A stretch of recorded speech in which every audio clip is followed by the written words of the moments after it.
তিন দেশে জড়ো হয়েছে ৪৮ দল। মধ্যমণি ফুটবল এই পৃথিবী নামক গোলকের সকল মানুষকে মাতিয়েছে একই ছন্দে। গোলকের ফুটবলের সেরা আসর নিয়ে এখন মাঠের বিশেষ আয়োজন, সঙ্গে আছি আমি নোমান আব্দুল্লাহ। দর্শক, বিশ্বকাপ চলছে। বিশ্বকাপ নিয়ে আমাদের প্রতিদিনকার আয়োজনে আমরা আজকে হাজির হয়েছি বাংলাদেশ জাতীয় ফুটবল দলের সাবেক অধিনায়ক বিপ্লব ভট্টাচার্যকে নিয়ে। বিপ্লব দা, আপনাকে স্বাগত জানাচ্ছি। বিপ্লব দা, একেবারে শেষ পর্যায়ে চলে এসেছে। আর তিনটে ম্যাচ আছে হাতে। আজকে গুরুত্বপূর্ণ একটা ম্যাচ আছে। তার আগে গতকাল রাতে প্রথম সেমিফাইনাল হয়ে গেল এবং এইবারের বিশ্বকাপের প্রথম ফাইনালিস্ট দলও আমরা পেয়ে গেছি। তার আগে হাই ভোল্টেজ একটা ম্যাচ ছিল, স্পেন ভার্সেস ফ্রান্স, ইউরোপের টপ টু টিমস। এবং শুধু ইউরোপের না, ওয়ার্ল্ডেরই সবচেয়ে মানে র্যাঙ্কিংয়ে 1 এবং 3rd যে দুটো দল আছে, দুটো দল আজকে খেললো। ম্যাচটা কেমন দেখলেন শুরুতে জানতে চাই। অসাধারণ একটা ম্যাচ ছিল, বিশেষ করে স্পেনের জন্য। আমি যদি বলি যে এই ফ্রান্সের সাথে আমরা বিশ্বকাপে যে কয়েকটা ম্যাচ দেখেছি, প্রায় 6টা ম্যাচ খেলে ফেলেছিল, যে এই 6 ম্যাচে আমরা চিন্তা করেছি কারা হারাবে ফ্রান্সকে। আর সেই হিসাবে যদি দেখি যে একমাত্র মনে হয়েছে যে এই ফ্রান্সকে হারানোর মতো দল আছে স্পেন, এবং স্পেনের যে ফুটবলটা গত রাতে আমরা দেখেছি সেটা আমার কাছে মনে হয় যে একদম নান্দনিক ফুটবল, এবং টিকি টাকা পাসের পাশাপাশি যে নান্দনিক ফুটবল শৈলী দেখেছি সেটারই প্রমাণ। এবং যেই ফ্রান্সকে আমরা দুর্ধর্ষ লাইন আপ দেখেছি অ্যাটাকিং সাইডে, গত রাতে টোটালি বোতলবন্দি মনে হয়েছে এবং কোনো সুযোগই দেয়নি। টোটাল ম্যাচটা মনে হয়েছে যে ডমিনেট করেছে স্পেন। রাইট। এবং স্পেন দুটো গোলও আদায় করেছে। যেটা আমরা বলছিলাম একেবারে শুরু থেকেই, আপনিও বলছেন যে ফ্রান্সকে আসলে কে থামাবে, অ্যাট দ্য সেম টাইম ফ্রান্সের এই অ্যাটাকিং লাইন আপ কারা থামাবে। এমবাপ্পে যেভাবে গোল করছিলেন, দেমবেলে যেভাবে অ্যাটাক করছিলেন, ওলিসে যে সব থ্রু পাস দিচ্ছিলেন বা থ্রু বল দিচ্ছিলেন, পাস দিচ্ছিলেন, সেগুলো কে আটকাবে সেটি আটকে দেখালেন। আমরা দেখলাম যে ফ্যাবিয়ান রুইজ বা রদ্রিগা, প্লাস নিচে যারা আছেন স্প্যানিশ ডিফেন্স লাইন। সো ফ্রান্সকে কারা থামাবে, স্পেন তারা থামিয়ে দিল।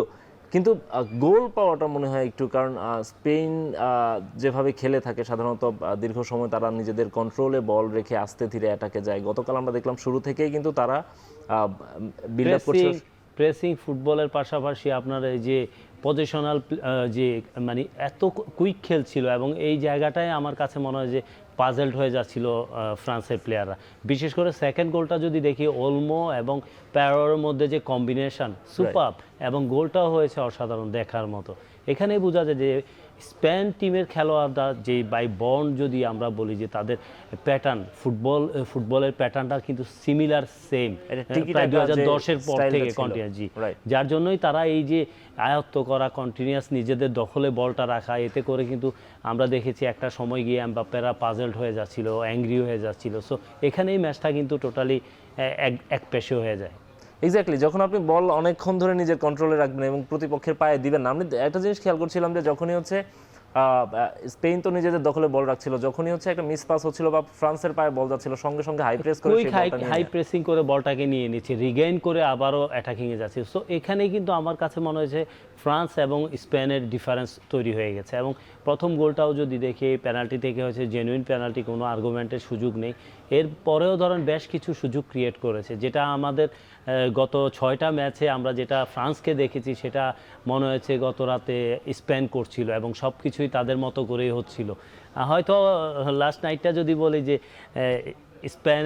স্পেনের যে ফুটবল আমরা দেখেছি, ফ্রান্স টোটালি তাদের যে অ্যাটাকার, আমরা যাদের দেমবেলের কথা বলি, ওলিসের কথা বলি, সো এমবাপ্পে, ওরা মানে কোনো কিছুই করতে পারেনি আমার কাছে মনে হয়েছে। রাইট। আপনি একটা কথা বলছিলেন যে একেবারে রাইটফুল একটা ছিল, পেনাল্টি ছিল।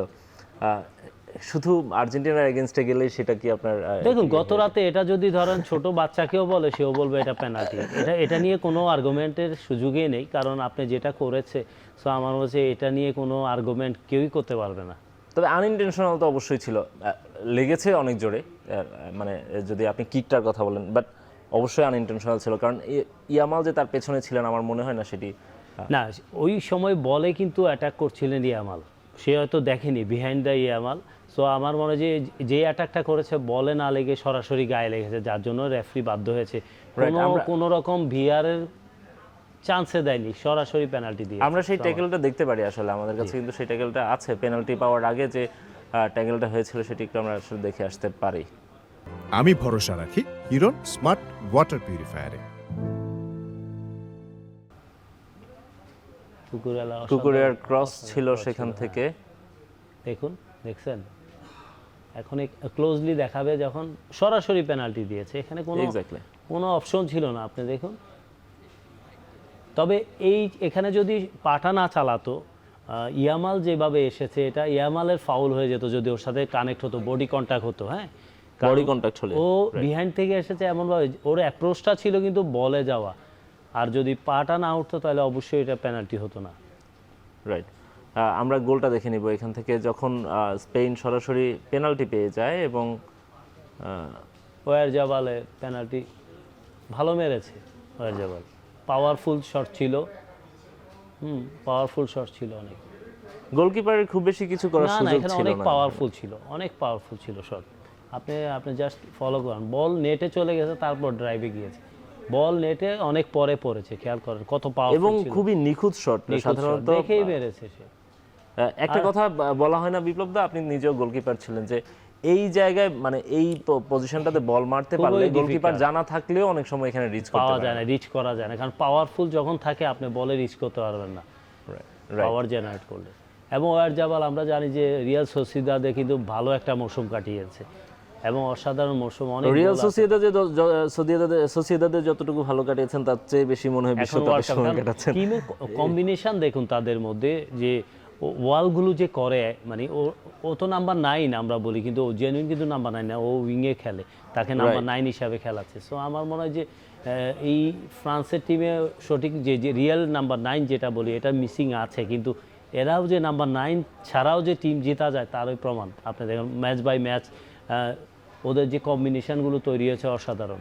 এক্স্যাক্টলি বিপ্লব দা, আসলে এই প্রসঙ্গটা আমি যেতে চাচ্ছিলাম। স্পেনের আসলে নাম্বার 9 কে আমরা ওয়ারজাবালকে কিন্তু আমরা দেখছি, ফেরান তোরেস হচ্ছে আপনার এবারের ওয়ার্ল্ড কাপে ফেরান তোরেস স্ট্রাইকিং রোলে খেলার কথা, বাট আমরা কিন্তু ওয়ারজাবালকে স্টার্ট করতে দেখছি এবং তিনি কিন্তু এই রোলটা খেলছেন। যদিও আপনি তার জার্সি নাম্বার দেখলেও বুঝবেন, এবং সাধারণত ক্লাবে আমরা তাকে দেখি উইংয়েই খেলতে। সো সেখান থেকে আপনি যেটা বলছেন যে আসলে এই স্ট্রাইকার ছাড়াও একটা দল যে এত দূর পর্যন্ত চলে আসতে পারে তার একটা প্রমাণ কিন্তু তারা দেখিয়েছে।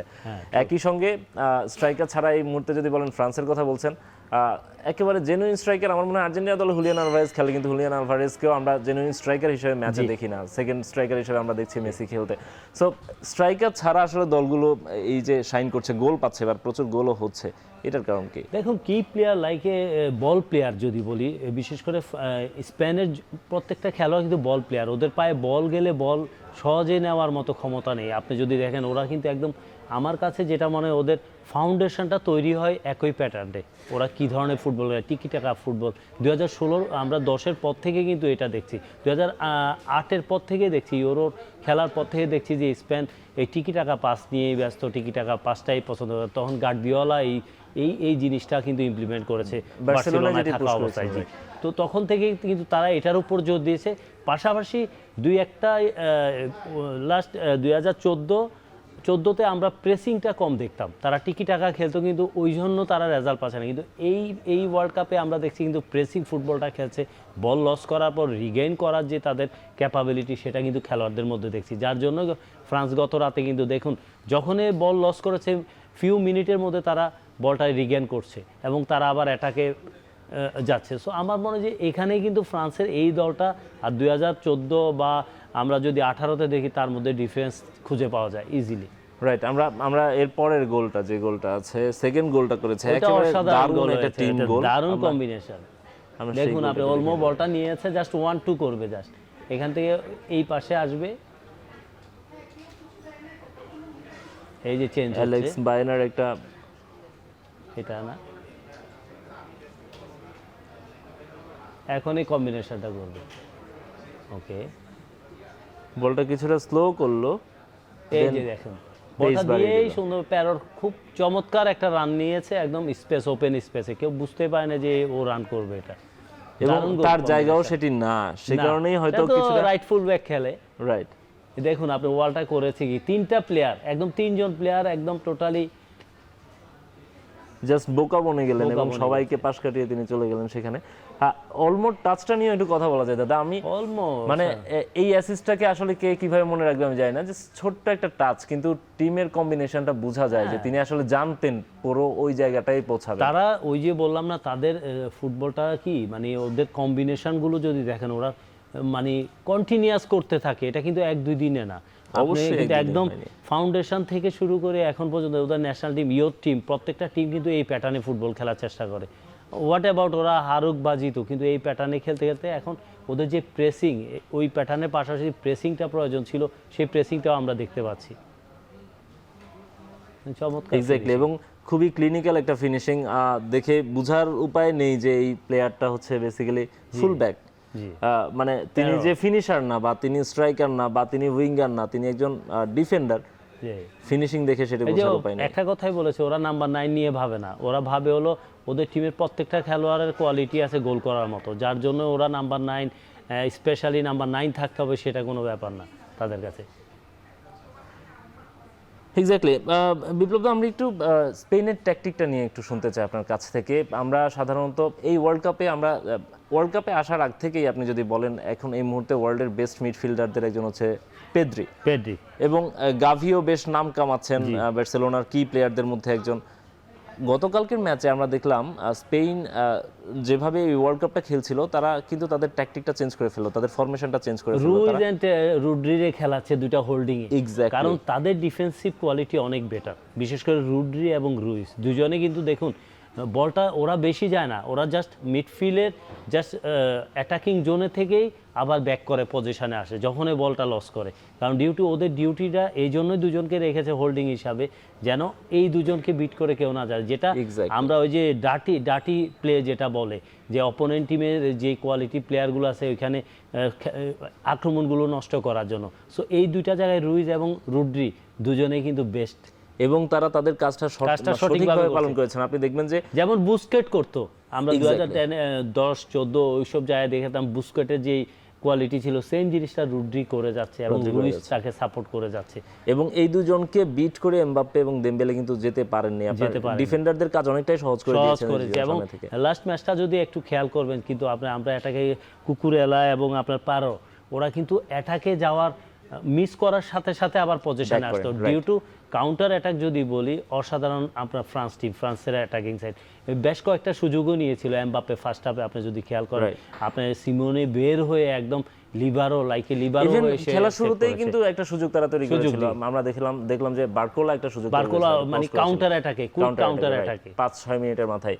রাইট, আমরা এর আগের ম্যাচে আমি যেটি দেখেছি যে স্পেনের ফরমেশনটা ছিল মূলত 4-1-3-2 টাইপের, অর্থাৎ নিচে শুধুমাত্র রদ্রি ছিলেন। গতকাল এখন 4-2-3-1 এ খেলে, 4-2-3-1 এ খেলেছেন এই ম্যাচে, শুধুমাত্র দুই পাশে দুইজন হোল্ডিং মিডফিল্ডার রেখে এমবাপ্পে এবং দেমবেলেকে আটকানোর জন্য। আমরা গতকালকের ম্যাচের পরিসংখ্যানটা একটু দেখতে পারি, কে কতটুকু সময় ম্যাচের নিয়ন্ত্রণ রেখেছেন, কতটুকু সময় ম্যাচ কন্ট্রোল করেছেন। যদি আমরা দেখি, সেখানে দেখতে পাবো যে স্পেনের দখলে বল ছিল 51%, এবং ফ্রান্স কিন্তু ভালো সময় বল দখলে রেখেছিল, যদিও সেটি তারা কার্যকর করতে পারেনি আসলে। ওরা অনেকটাই করেছে, ধরেন আপনার একদম মিড ব্লকের জায়গায় ওরা কন্ট্রোল করার চেষ্টা করেছে, মিড ব্লক এবং লো ব্লকে আপনি যদি দেখেন। রাইট, এক্সপেক্টেড গোলের জায়গায় আপনি দেখেন স্পেন বেশিরভাগ সময়ই আসলে ফ্রান্সের ইয়েতেই ছিল।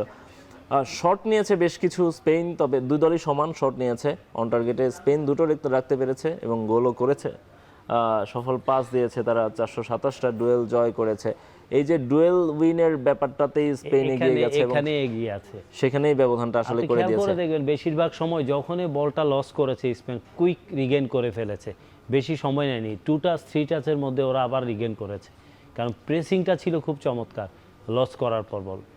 রাইট, বিপ্লব দা, একটু ফ্রান্সের কৌশলটা শুনতে চাবো আপনার কাছ থেকে। দিদিয়ের দেশামস অনেক বছর ধরে এই টিমটাকে অনেকটা দেখভাল করছেন, বলা চলে লালন পালন করছেন। তিনি একটা ওয়ার্ল্ড কাপের জিতিয়েছেন দলকে, একটা ওয়ার্ল্ড কাপ ফাইনাল খেলেছেন, এবার সেমিফাইনালে বিদায় নিলেন। তার আগে তিনি নিজেও ক্যাপ্টেন হিসেবে বিশ্বকাপ জিতেছিলেন। দিদিয়ের দেশাম যেভাবে দলটাকে আগলে রাখছিলেন, যেভাবে ফরমেশন সাজাচ্ছিলেন, যেসব কৌশলে খেলছিলেন, এবং মনে হচ্ছিল যে আনবিটেবল টিম ফ্রান্স, কেন ধরা খেয়ে গেল? দেখুন, আমার কাছে আরেকটা জিনিস মনে হয়েছে, চুয়ামেনি কিন্তু ইনজুরিতে ছিল অনেক দিন, হ্যাঁ, বেশ কিছুদিন ও ফুল ম্যাচ খেলতে পারছিল না। এই ম্যাচটাই কিন্তু শুরু করেছে, আপনি যদি খেয়াল এর আগে করেন। কোনো ম্যাচে স্টার্ট করেনি। কোনে কিন্তু অসাধারণ খেলছিল লাস্ট ম্যাচে, টিমের সাথে একটা কম্বিনেশন। তো আমার মনে হচ্ছে এই একটা চেঞ্জে আমার কাছে মনে হয়েছে কিছুটা কমপ্লিকেটেড মনে হয়েছে। চুয়ামেনি যেই পারফর্ম করার কথা সেটা করতে হয় না। পুরো মাঝমাঠটা যদি দেখেন আপনার, চুয়ামেনি আর র্যাবিও যে দুর্দান্ত ফর্মে ছিল, হোল্ডিং হিসাবে খেলছিল, এই জায়গাটা তাদের পারফরমেন্স ওরকম চোখে পড়েনি, যার জন্য পুরো প্রেশারটা পড়েছে ফ্রান্সের ডিফেন্সের উপরে। এবং মাঝমাঠে অলিসের কথা বলবো, বারকোলা এবং ডেম্বেলে, গত রাতে আমার কাছে মনে হয়েছে ডেম্বেলে হয়তো কিছুটা করেছে, কিন্তু বারকোলা এবং অলিসের কথা বলবো, টোটালি আমার কাছে মনে হয়েছে আপ টু দ্য মার্ক আগের ম্যাচগুলোর সাথে কম্পেয়ার করলে আপনি পাবেন এদেরকে না। পকেট বন্দি করে রাখার জন্য আমার মনে হয় স্পেনকে বেশি ক্রেডিট দিতে হবে। হ্যাঁ, অবভিয়াসলি ওলমো, লামিন ইয়ামাল এবং বার্নার কথা বলবো, লেফট সাইড দিয়ে খেলছিল। তবে আমি সবচেয়ে মিস করেছি আপনার উইলিয়ামসকে। নিকো উইলিয়ামস যদি থাকতো আরও অ্যাটাকিং বাড়তো আমার কাছে মনে হয়েছে। জানি না ও ইনজুরি থেকে এখনও হয়নি বা কোচের কোনো পরিকল্পনার জন্য হয়তো নাই, কিন্তু আমার মনে হয় যে স্পেন টিমের মেইন শক্তি যদি বলে, এক সাইডে ইয়ামাল, আরেক সাইডে নিকো উইলিয়ামস। তো এই দুজনের পারফরমেন্স অসাধারণ ছিল বাছাই পর্বতে। নিকো উইলিয়ামস যেহেতু ইনজুরি থেকে এসেছেন, সে কারণেই তাকে হয়তো স্টার্ট করাচ্ছেন না লুই দে লা ফুয়েন্তে। এবং তার হাতে যেহেতু অ্যালেক্স বায়না বা অপশন আছে তার হাতে, এবং দল যেহেতু জিতছে এখন পর্যন্ত, সেহেতু তিনি হয়তো 11টা চেঞ্জ। দেখুন, এই টিমের লা ফুয়েন্তে কিন্তু এই দলটা, স্পেন দলটার কিন্তু সবচেয়ে বড় জায়গায় এগিয়ে আছে একটা জায়গায়, সেটা হলো অ্যানালাইজটি। যদি বলেন একদম প্রত্যেকটা টিমের চাইতে বেস্ট অ্যানালাইজিং কিন্তু করে স্পেন টিম, প্রত্যেকটা দলকে নিয়ে। এবং বিগত 3 থেকে 4 বছর আগের এই পরিকল্পনা, এই টিমটাকে নিয়ে, এই টিমটা বিশ্বকাপে ফাইনালে যাবে এবং চ্যাম্পিয়ন হওয়ার লক্ষ্যে কিন্তু লা ফুয়েন্তে টোটাল তাদের কোচিং স্টাফ থেকে শুরু করে অ্যানালাইজার যারা আছে সবগুলো কিন্তু বেস্ট কোয়ালিটিফুল।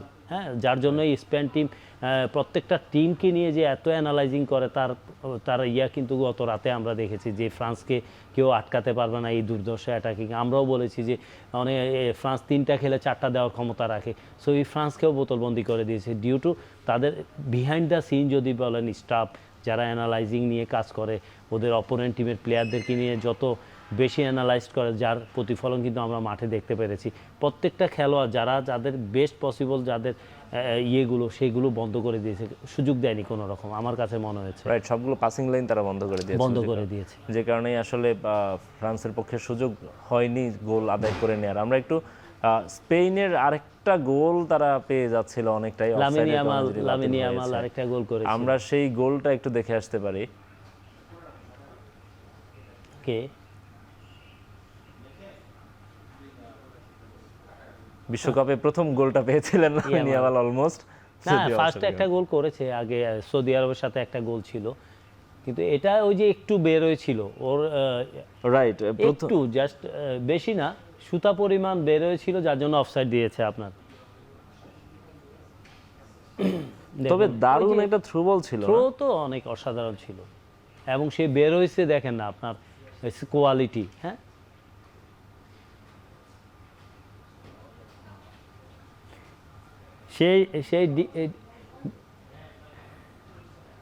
সেই দিক নিয়েই মিস করছিল, দেখেছেন ডিগনের ওই দিক দিয়ে যে পেনাল্টি করেছিল ফ্রান্সের, ডিগনেকে একদম বোকা বানিয়ে দিয়েছিল।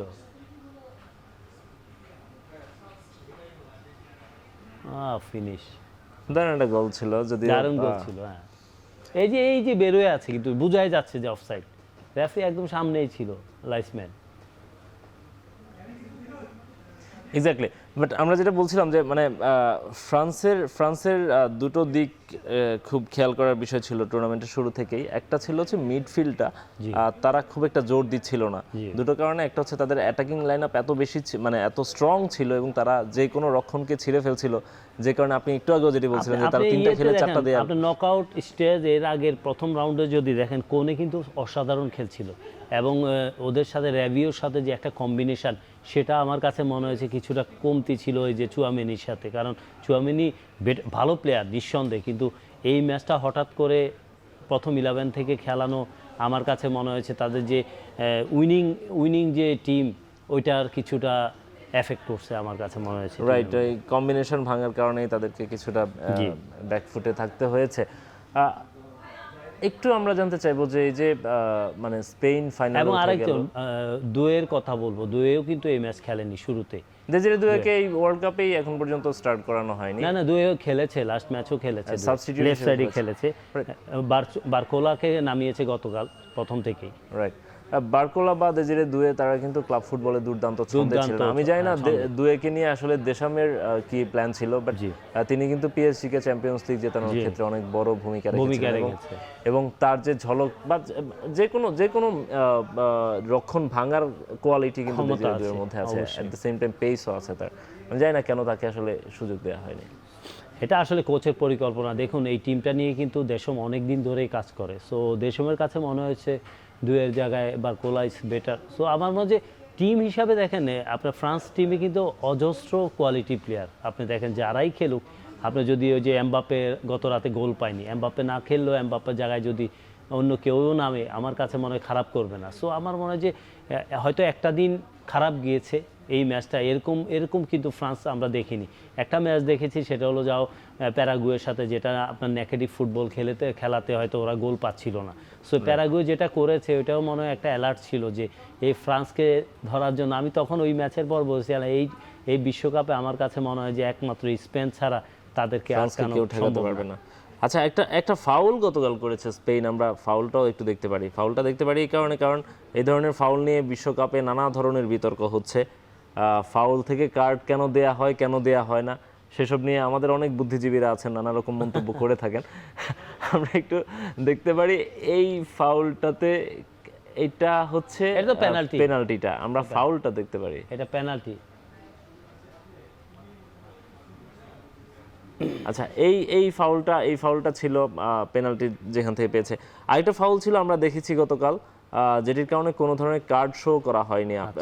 রদ্রিকে যেভাবে ফাউল করা হলো, আপনার কাছে কি মনে হয় সেটি আসলে ফাউল দেওয়ার মতো ছিল? দেখুন আসলে রেফারি, আমি ভরসা রাখি হিরন স্মার্ট ওয়াটার পিউরিফায়ারে। ওই সময়টায় খুব কাছে ছিল, রেফারি হয়তো মনে করেছে যে না এটা ফাউল দেওয়া যাবে না। যেমন আমরা মেসির ব্যাপারটাও দেখেছি, আলজেরিয়ার সাথে যেটা করেছে, অনেকে বলেছে কার্ড খেতে হবে। দেখুন রেফারি ডিসাইড করে একটা প্লেয়ারের অ্যাটিটিউড মাঠে, তার টোটাল যদি পার্সোনালিটি যখন ম্যাচ শুরু হয় রেফারিদের সাথে এবং খেলোয়াড়দের সাথে। সো আমার মনে হয় এইসব কারণে হয়তো অনেক সময় এড়িয়ে যায়, যেটা কার্ড হবে হয়তো দিচ্ছে না। কিন্তু আমরা আর্জেন্টিনার সাথে যে ম্যাচটা আমরা দেখেছি, ধরেন ম্যাচ এই সুইজারল্যান্ডে খেলোয়াড় 72 মিনিটে যেটা কার্ড খেলো, সেকেন্ড ইয়েলো কার্ড খেলো। সো এখানে হয়তো রেফারি মনে করেছে ওইটা ওকে কার্ড দিতে হবে, ওকে কার্ড দিয়ে রেড কার্ড দিয়েছে, ওরা বেরিয়ে গেছে। সো কিছু ক্ষেত্রে মানুষ সমালোচনা করে, ঠিক আছে, এটা হয়তো অনেক সময় রেফারিরা নিজেরা নিজেদের দায়িত্ববোধের কাছ থেকে হয়তো মনে করে যে না আমি এটা কার্ড দিব না, সো এড়িয়ে যাওয়ার চেষ্টা করে। তো এখানে হয়তো কনফিউশন তৈরি হয়, ডিবেট তৈরি হয়। বাট আলটিমেটলি রেফারি হচ্ছে ডিসিশন মেকার, তিনি যে ডিসিশন নেবেন সেটি চূড়ান্ত বলে গণ্য হবে অবশ্যই। বিপ্লব দা, আমরা আপনার কাছে আবারও আলোচনায় ফিরবো, তার আগে ছোট্ট একটা বিরতি নিব। এখন মাঠে নিচ্ছে একটা বিরতি, ফিরছি একটু পরেই।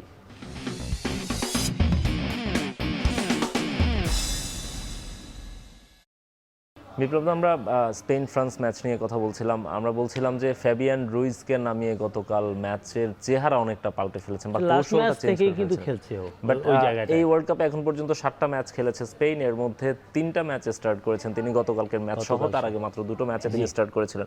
ফ্যাবিয়ান রুইজ ট্রেমেন্ডাস প্লেয়ার, নিঃসন্দেহে পিএসজিতে খেলছেন, চ্যাম্পিয়ন্স লিগ জেতাচ্ছেন, পর্ব 2টো চ্যাম্পিয়ন্স লিগ জিতিয়েছেন। এবং এই ধরনের প্লেয়ারদের দাদা যেটা হয়, আমরা তো সাধারণত গোল বা অ্যাসিস্ট দেখে থাকি, যে কারণে গোল বা অ্যাসিস্ট দিয়ে প্লেয়ারদেরকে হচ্ছে আমরা জাজ করে থাকি। বাট ফ্যাবিয়ান রুইজ কি করলেন মাঠে, বা রদ্রি কি করছেন মাঠে, সেটি দেখা বা স্ট্যাট দিয়ে সেটি বিচার করা খুবই কঠিন হয়ে যায়। তারপর আমরা দেখতে চাই গতকালকের ম্যাচে আসলে ফ্যাবিয়ান রুইজ কি করেছেন। পরিসংখ্যানগত দিক থেকে আমরা যদি দেখি, নো গোলস, নো অ্যাসিস্টস, 83% টাচ, 85% সফল পাস এবং 4 বার তিনি ট্যাকল করেছেন, 7টা বল তিনি রিকভার করেছেন। ওই যে আমি বললাম না আপনাকে যে মানে ট্রানজিশনের সময় ফ্রান্স কিন্তু দুর্দর্শ। ওই সময়টা ডার্টি প্লে কে করে? ফ্যাবিয়ান রুইজ, আরেকটা হলো রদ্রি। এই দুইজনের কাজ হলো একজন আরেকজনকে সাপোর্ট দেওয়া। কখনো ও থাকলে পজিশনে ও করে, কখনো রদ্রি থাকলে রদ্রি করে। দুইটা চ্যানেল মেনটেন করে। এক সাইডে আপনি দেখেন ওলিসে আসছে, আরেক সাইডে এমবাপ্পে আসছে। সো ডেম্বেলে আছে, সো ডেম্বেলে তিনটা খেলোয়াড়কে মার্কিং করা, ওরা কিন্তু শিফট করে, প্রত্যেকটা জায়গায় কিন্তু শিফটিং করে। সো শিফটিংয়ে যখন করে তখন কিন্তু মনোযোগ ধরে রাখাটা খুব টাফ, যেটা আমরা ধরেন বুস্কেটকে দেখতাম স্পেন দলের, আপনার 2010-এ যখন চ্যাম্পিয়ন হয় বুস্কেটের খেয়াল করেন আপনি, ইনিয়েস্তা জাভিদের পাশাপাশি বুস্কেট কিন্তু ডার্টি প্লে করতো, সেই ডার্টি প্লে রোলটা কিন্তু তারা করে, রুইজ এবং রুড্রি দুইজনে। Rodri, right.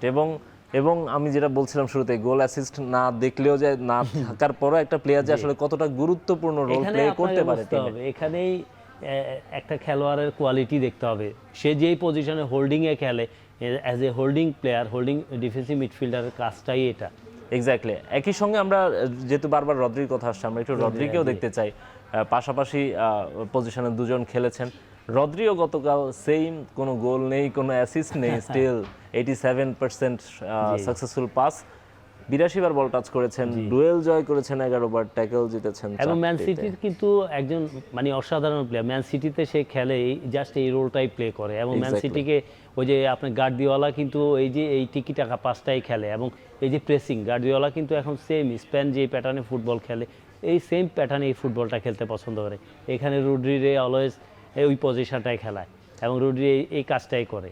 এক্স্যাক্টলি। এবং এই কাজটা করে রদ্রি ব্যালন ডি'রও জিতেছেন। অনেকে অনেক রকম কথা বলেছেন, ইউরো জেতাতে দলের ভূমিকা রেখেছিলেন, এবং রদ্রি যখন ব্যালন ডি'র জেতে তখন নানা রকম কথা হয়েছিল রদ্রির আসলে রোলটা কি, কারণ খেলাটা আসলে অনেক সময় ওই যে বুস্কেটসের কথা যেহেতু এখন একটা দলের বিহাইন্ড দ্য সিন যে hero, one of them, right.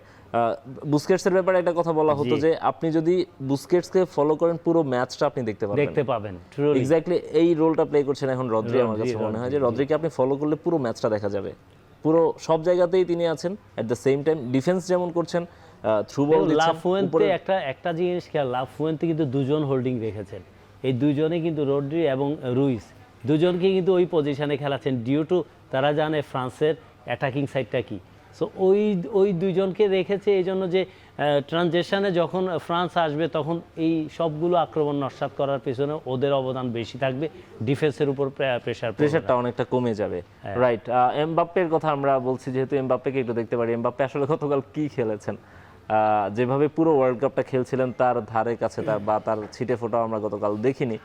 খুব বেশি বল টাচ করতে পারেননি, মাত্র 37 বার টাচ করেছেন, পাস দিয়েছেন 12 বার, অন টার্গেটের শট নিতে পারেননি একটিও, যদিও 3 বার তিনি আক্রমণ করার চেষ্টা করেছিলেন বা গোল নেওয়ার চেষ্টা করছিলেন।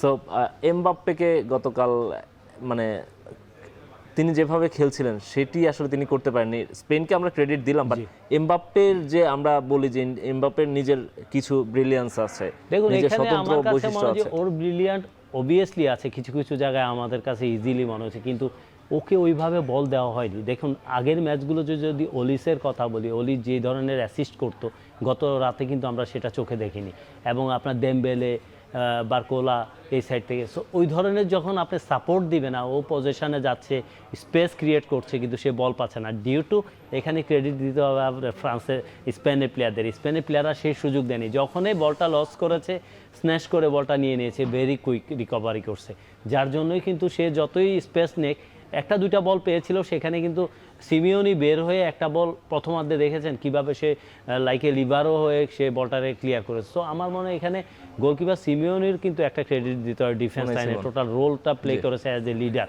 সো বিহাইন্ড থেকে যে সে যেই লিডারশিপটা দেখিয়েছে টোটাল টিমকে, তো এখানে কিন্তু স্পেন টিম কিন্তু কনফিডেন্টলি কিন্তু অ্যাটাকে যেতে পারছে, আবার নামছে, এবং ডিফেন্স লাইনটা একদম কমফোর্টেবল খেলতে পারছিল।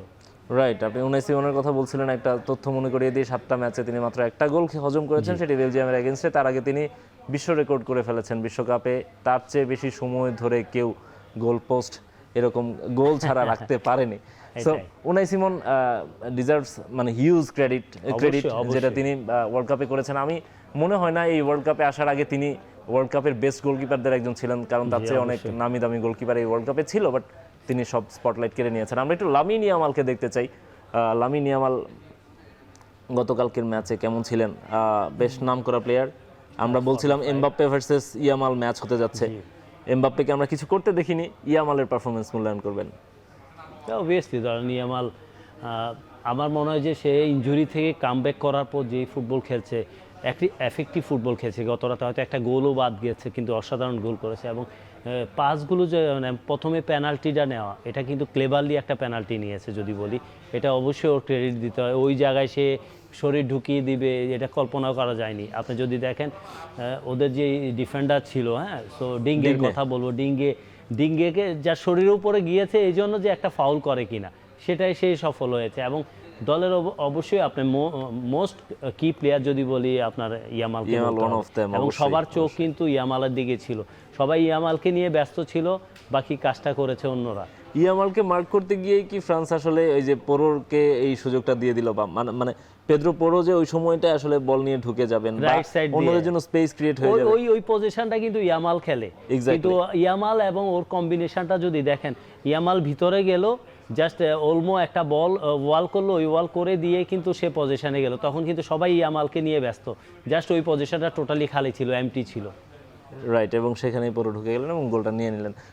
খুবই ক্লেভার ফুটবল খেলছে স্পেন। অবশ্যই ফাইনালে চলে গেছে, এরই মধ্যে ফাইনালে কারা যাবে, তাদের সঙ্গেই কারা হবে সেই ম্যাচটি আজকে, সেই ম্যাচ নিয়ে কথা বলবো বিপ্লব দা। তার আগে ছোট্ট আরেকটা বিরতি নিব, এখন মাঠে নিচ্ছি আরও একটা বিরতি, ফিরছি একটু পরেই।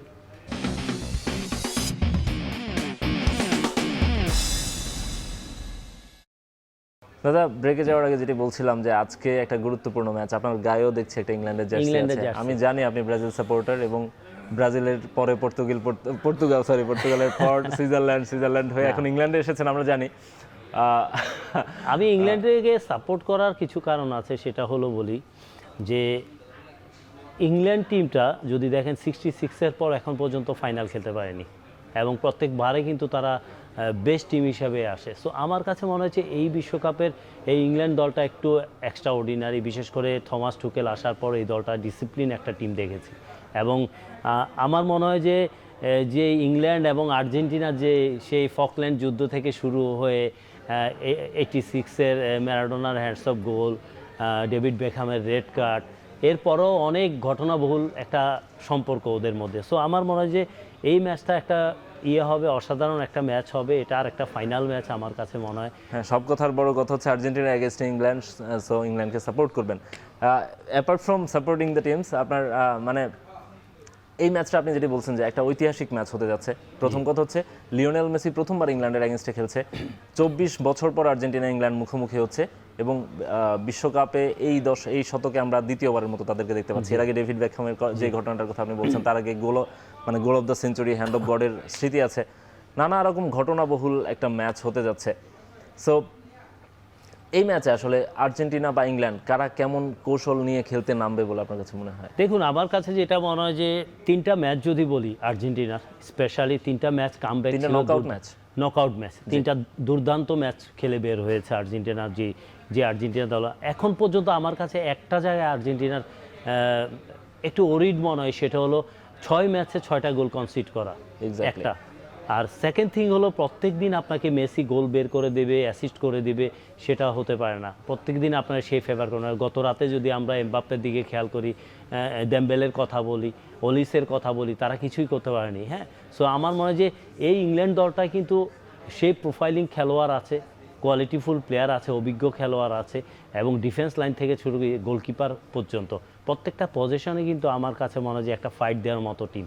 সো আমার মনে হয় যে আমরা যদি কম্পেয়ার করে থাকি সুইজারল্যান্ডের সাথে ইংল্যান্ডের টু ফার টিম, সো এবং অনেক ভালো একটা টিম ইংল্যান্ড টিম। এবং আমি মনে করি এই বিশ্বকাপে ইংল্যান্ড কিন্তু সব কিছুর বাইরে থেকে তারা ফোকাস করছে যে এই বিশ্বকাপে তারা ফাইনাল খেলবে।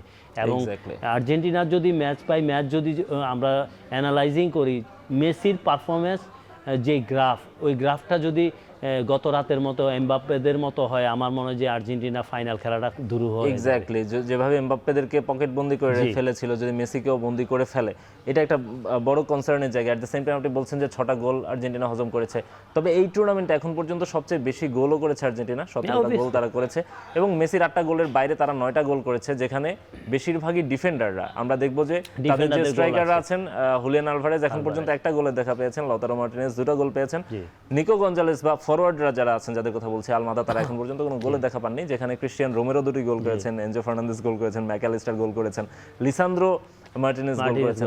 সুতরাং একটা জিনিস ভালো যে তাদের সব প্লেয়াররা এগিয়ে আসছেন, আবার খারাপ ব্যাপারটা হচ্ছে অনেকটা মেসি নির্ভর হয়ে যাচ্ছেন। আজকে আসলে আর্জেন্টিনা কেমন দল নিয়ে নামতে পারে? আমরা তো মেইন 11টা কেমন হবে সেটা আমরা বলতে আমার পারবো না, মনে হয় তবে সেম খেলবে হয়তো। ওরা গোলকিপার মার্টিনেজ থেকে শুরু হবে 4-1-3-2 লাইক দ্যাট, ওরা ফরমেশন এটাই খেলে। রাইট, আমাদের কাছে একটা ফরমেশন আছে, আমরা সেটি যদি একটু দেখি যে আমাদের কাছে যেই ইয়েটা আছে সেটি হচ্ছে যে তারা এমিলিয়ানো মার্টিনেজের পাশাপাশি তারা ডিফেন্সে তাদের থাকছে যথারীতি তালিয়াফিকো, নাহুয়েল মলিনা, লিসান্দ্রো এবং ক্রিস্টিয়ান রোমেরো, চারজনকে তারা ডিফেন্সে রাখছে এবং এখন পর্যন্ত তারা তাদের সেরাটা আসলে দেখাতে পারেননি। আমরা যদি ডিফেন্সের কথা বলি, লিয়ান্দ্রো পারেদেসকে আমরা দেখছি গত ম্যাচে, আমরা একটু আগে যে রদ্রিগো আলাপটা করছিলাম, খেলা খেলছেন, রাইট, হোল্ডিংয়ে খেলছেন, রদ্রিগো ডিপল এবং এনজো ফার্নান্দেসকেও আমরা দেখছি মিডফিল্ডে খেলছেন, ম্যাকালিস্টার আছেন সেখানে। অনেকটা 4-4-2 এর মতো একটা ফরমেশন শেপটা করে। আসলে কি স্টার্টিং ফরমেশনটা এরকম থাকে, কিন্তু যখনই ম্যাচটা শুরু হয় মোমেন্টামগুলো চেঞ্জ হয়ে যায়, প্রত্যেকটা জায়গায় মোমেন্টামগুলো চেঞ্জ হয়। অপোনেন্ট টিম এবং অপোনেন্ট টিম কি করছে, অ্যাটাকিংয়ে কারা আসছে, ওই হিসাব করে কিন্তু ফুটবলটা ম্যাচ মোমেন্টামগুলো পার্ট বাই পার্ট চেঞ্জ হতে থাকে। আপনি যদি খেয়াল করেন, যখন অ্যাটাকিং পেজে যায় তখন কিন্তু আর্জেন্টিনার ডি এরিয়ায় কিন্তু 3 থেকে 4 জন থাকে মিনিমাম, এবং তাদেরকে সাপোর্ট দেওয়ার জন্য মিডফিল্ডে অ্যালিস্টার আছে, মার্ক অ্যালিস্টার এবং অ্যাঞ্জো ফার্নান্ডেজ, ওরা যায় সাপোর্টিংয়ে। মেসি তো অলওয়েজ ধরেন আপনার বিহাইন্ড থেকে খেলতে পছন্দ করে, কমফোর্টেবল সে, এবং শুরুর দিকে আমরা তাকে অনেকটা স্ট্রাইকিং রোলে দেখলেও আমরা লাস্ট দুটো ম্যাচে কিন্তু দেখছি তিনি আবার নাম্বার 10 তবে এখানে সবচেয়ে অ্যাডভান্টেজ আমি মনে করি আলভারেজের অন্তর্ভুক্তি। আলভারেজ শুরু করার পর থেকে দেখেছি আলভারেজ আপনার স্ট্রাইকিংয়ে থাকে, কিন্তু সে কিন্তু নামে অনেক এবং ডিফেন্সেও নেমে চলে আসে। সো এটা কিন্তু একটা ভালো লক্ষণ, এবং যেটা আমরা লাউতারো মার্টিনেজকে দেখিনি সেটা কিন্তু আলভারেজ করে। আর আলভারেজের বয়সটাও যদি দেখেন একদম ইয়াং এখন। সো আমার মনে হয় যে আর্জেন্টিনা দলের এভারেজ প্লেয়ার 2 জন, আলভারেজ এবং এনজো ফার্নান্ডেজ ছাড়া সবাই 30+। সো আমার মনে হয় যে এখানে কিন্তু ইন্টেন্সের একটা ব্যাপার আছে। সো একটা দলে যখন আপনি স্পেন টিমটা দেখেন, টোটালি ওদের প্লেয়ারদের বয়স দেখেন, গড় বয়স যদি দেখেন, সো যার জন্য স্পেনের এত ফুয়েল, আমি যদি বলি এত মানে রোটেট করে, এত প্রেসিং ফুটবল খেলতে পছন্দ করে, যেটা অন্য দলের সাথে তাদের ডিফারেন্স তৈরি হয়। সো আর্জেন্টিনাও দেখেন ম্যাচ বাই ম্যাচ যখন গোলগুলো কনসিড করে, একটা সময় গিয়ে এক্সট্রা টাইমে গিয়ে কিন্তু আর্জেন্টিনার দল কিন্তু কিছুটা মনে হয় যে আমার কাছে মনে হয় উইক হয়ে যায়। তারপরেও বিপ্লব দা বয়স যে কোনো বাধা না, সেটা কিন্তু লিওনেল মেসি প্রমাণ করেই যাচ্ছেন। আমরা সবাই তো আর মেসি না, সবাই তো মেসি না অবশ্যই। তারপর মেসির পারফরম্যান্সটা দেখি ওয়ার্ল্ড কাপে শুধু 8টি গোল করেছেন সেটিই অবশ্যই নয়, লিওনেল মেসি 2টো অ্যাসিস্টও করেছেন।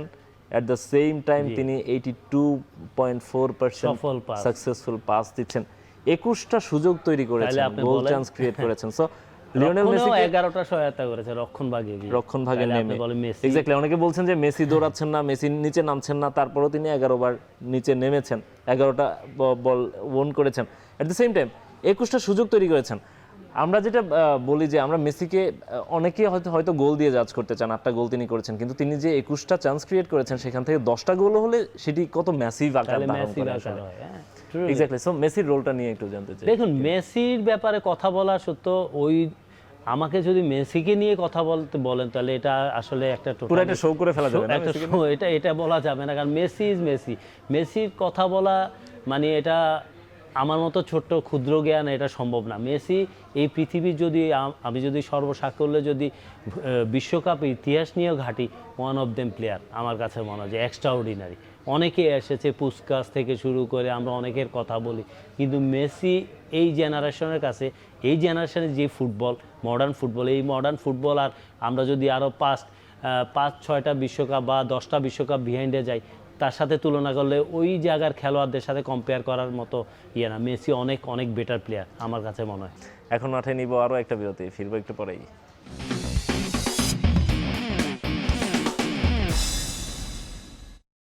বিরতির পর ফিরে এলাম আরও একবার, আপনারা দেখছেন এখন মাঠে। বিপ্লব, আমরা কথা বলছিলাম আর্জেন্টিনা ইংল্যান্ড ম্যাচ নিয়ে, আজকে হাই ভোল্টেজ ম্যাচ। জানতে চাইবো এই ম্যাচে আসলে স্কোর লাইন কেমন হতে পারে?